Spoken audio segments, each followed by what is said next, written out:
Ito, papasok to sa series kasabay nun. Magkano mo naman yan ibibenta? Dahil iconic kasi siya at sumikat talaga. Siguro mga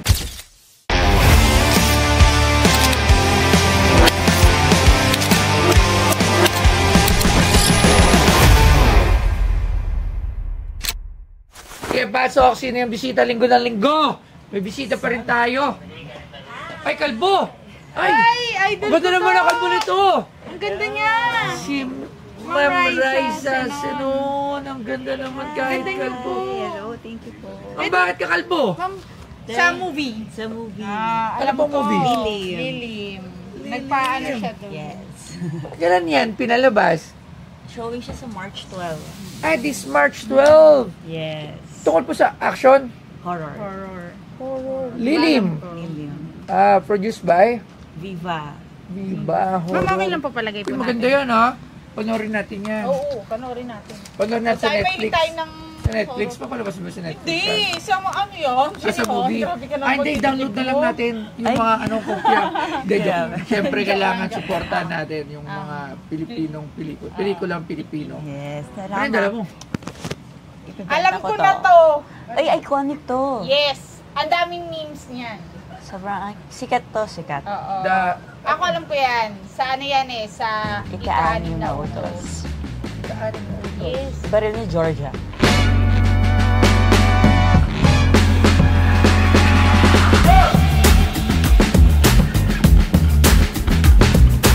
Si Riza Senon, isang kilalang aktres sa industriya ng telebisyon sa Pilipinas, ay naging sentro ng pansin dahil sa isang eksenang gumamit siya ng Nerf gun sa seryeng Ika-anim na utos noong 2017. Sa eksenang ito, ginampanan ni Riza ang karakter ni Georgia Ferrer, ang kabit ni Rome Fuentebella na ginampanan ni Gabby Concepcion, at nakipagtagisan siya kay Emma Duqueza na ginampanan ni Sunshine Dizon, ang asawa ni Rome. Ang eksena kung saan tinutok ni Georgia ang isang Nerf gun kay Emma sa isang toy store ay naging viral at naging paksa ng maraming memes sa social media. Georgia siya. Yes, ako si Georgia. Tapos kano niya si Miss Sunshine Diz. Tama ba? Sunshine Yes. Dizon. So, tigit na natin. Nerf to Nerf, di ba? Alam mo ba kung sino pinag-aagawan nila doon? Sino? Si Sir Gabby Concepcion. Sir Gabby. Alam mo ba simula umpisa ma'am hanggang dulo pinanood ko. Grabe. Alam mo talaga to? Oo, kabisado kong bawat ano niya. O, ano naman tong Nerf? Ayun yung special dito? ano yan, parang eksena. may eksena sila ni Miss Sunshine Dizon, tapos yung hawak niya. Tapos naging memes yan, sobrang kumalat din sa internet. Super sikat yan. Okay. Patingin ako ano ba ito sa... Hindi ako marinig. Sorry kasi di talaga ako nanonood ng mga... Ako pinanood ko talaga Ito, yun. mahilig siya. Nasa bahay lang siya. Lagi siyang nakahiga.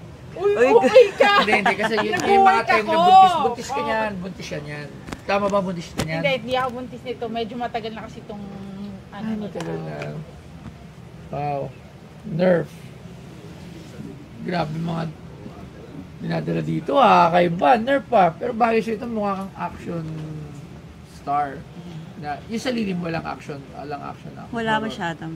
Ba't kalbo? So doon na lang namin kailangan panoorin. Pero bigyan mo... Meron naman. Kulto kasi kami. So, mga sister kami na kalbo. Oh, sister na puro kalbo. Ayun siya oh.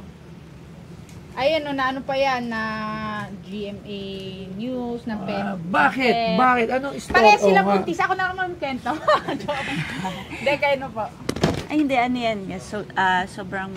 Yung series na yan, yung Ika-anim, isa siya sa pinakamataas na rating sa GMA. Tsaka siya yung first na series na nag-air siya from Monday to Saturday. So, ano, mismo, tandaan niyo pa po yung mismo eksena dito. Yes, nandun Pwede kami. bang isa? Kasi kailangan mapanood ko. Kasi hindi ko magets bakit Nerf?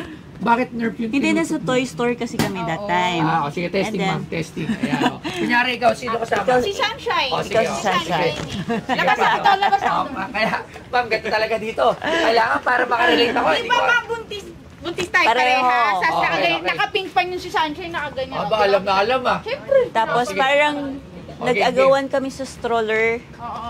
Advance sa stroller, okay, O, sige. kasi isa na lang yung yung Bibilin. stock. Oo. Yung stock ng Okay, stroller. nag-aagawan kayo sa Nag-aagawan stroller. kami. Okay, sige mo na. Okay, lights, camera, action! Ano na si stroller? O, kunyari, may stroller yan. May stroller dito. Oh, ako na una. Ako. Ako na una. Oh, sige. Pabarilin kita. Okay, no. Natakot din si Sunshine kahit Oo, nerf Oo, lang. nerf eh. So paano siya naging viral? Hindi, yung scene kasi medyo parang Nakakatuwa. campy yung scene na medyo soap opera-ish na Kasi gano'n. nagagawa, tapos tinutukan mo ng nerf, natakot naman si Miss Sunshine. Oo. Alright. Sobrang nakakatawa yung eksenang yan. Pag napanood mo yan ang talaga yung ano. Okay. So magkano naman tong nerf na to dito sa harap ko? Hindi. Meron pang ilaw. Talagang Sige, pinagandaan pailaw. mo ang prices and Sige, gusto ko kasi maganda yung presentation natin sa'yo. Hindi Hindi siya basta-basta, di ba? pagdating sa ano, Sinisira mo naman paglagay sa musilong. Oo. Yun na natin. Wala pang ilaw. It's a prank. Ayun. Yun. Ba? Aba, nag-iba pa lang ako. Mukhang maganda pa itong pwesto na sa museum pag nilagay Maangas Uy. Tapos lagay nila yung picture niyo. Opo. Ayan, okay, sige. Sobrang ganda nyo po. Ang liit na mukha. Si Raisa Senon, nagsimula sa Starstruck. Yes. Batch Starstruck. 1? Batch 2. Batch 2 with, sino mga kasabay mo? Mike Tan, si Mike Tan, LJ Reyes, Megang Yang. Pero alam ko parang dati may kaibigan ka sa taga Cavite. Meron ako Si naging, Mark Anthony Santos. naging boyfriend ko yun. Oh, yun, sabi ko, nakabatch ko yun. Oo, dancer. Yes. Sabi ko na, naalala ko. Universe. Oo, yun. So yun, ayos mo muna, Labs. So magkano man naman ito binibenta, Miss Raisa? Magkano ba yung simula nito? Di ko sure. Hindi, magkano yung price na asking mo para dyan? Ang tawag dyan ay parang... First time kong magganito so hindi ko alam. Usually, na binibenta sa amin dito, hindi, may binibenta na ito. Katulad dyan, may Captain Barbell na props. So, ang tawag dito is parang props. Okay. Props memorabilia. Ayan, yung Captain Barbell, yung Shider ba? Shider ba to? Pulis Pangkalawakan. Tapos meron din yung kay Jezabel. Yes. Meron din yung sa Darna.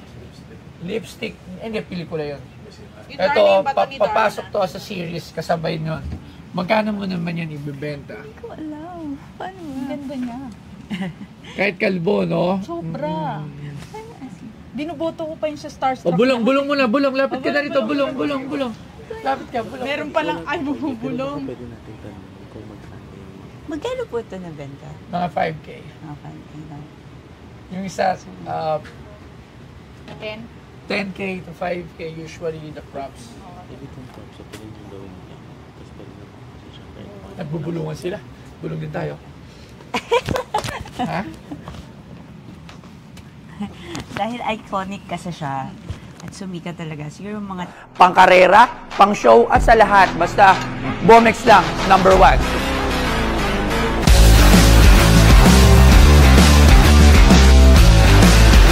Pag ito nakakabit sa motor nyo, kalokohang hindi mapapalingon. Kaya kung may angkas yung kasabayan yung motor tapos hindi siya naka-Bomex, lilipat ang jowa nun. Pasok to sa lahat ng konsepto na nais nyo. At pwedeng pang-trabaho, pwedeng pang-karera at pwedeng pang-show. Dito lang yan sa Bomex. Si Toy Tumamen, geng, Bomex.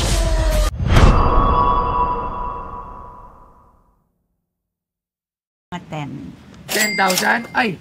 Tatawaran pa ba natin yan? Ay, hindi ko na tatawaran yan, ma'am. Talaga? Yes, ma'am, nakabudol na ako. Maraming salamat po. Ang bilis Kasi naman. ano po yung acrylic ginagawa pa nila. Oo, baka sa acrylic pa lang, magkano ng paggawa niya nito?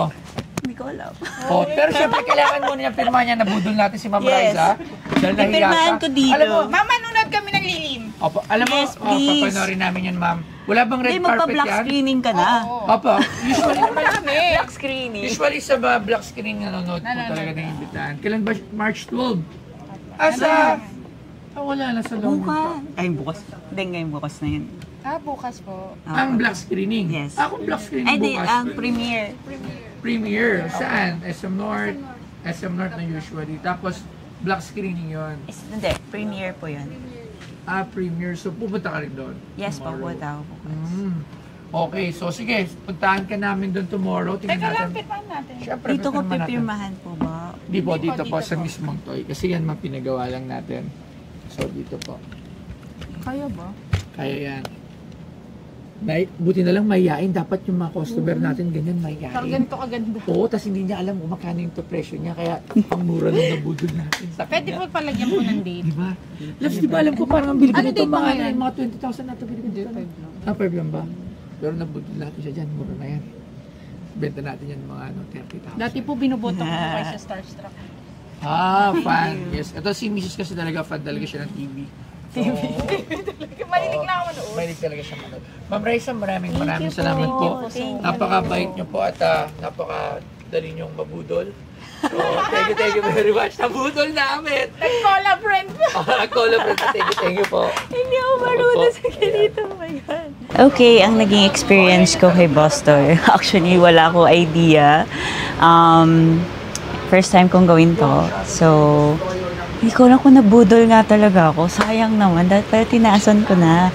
Pero okay lang naman. At least na-experience ko siya. At malay nyo, mayroon pa ako ibang pwedeng ibenta kay Bastoyo, di ba? So, tingnan natin. Pero, yun, best experience. Thank you so much. And sana huwag niyo kalimutan manood ng Lilim. So, March 12 na po yan. Showing na po in cinemas nationwide. Thank you!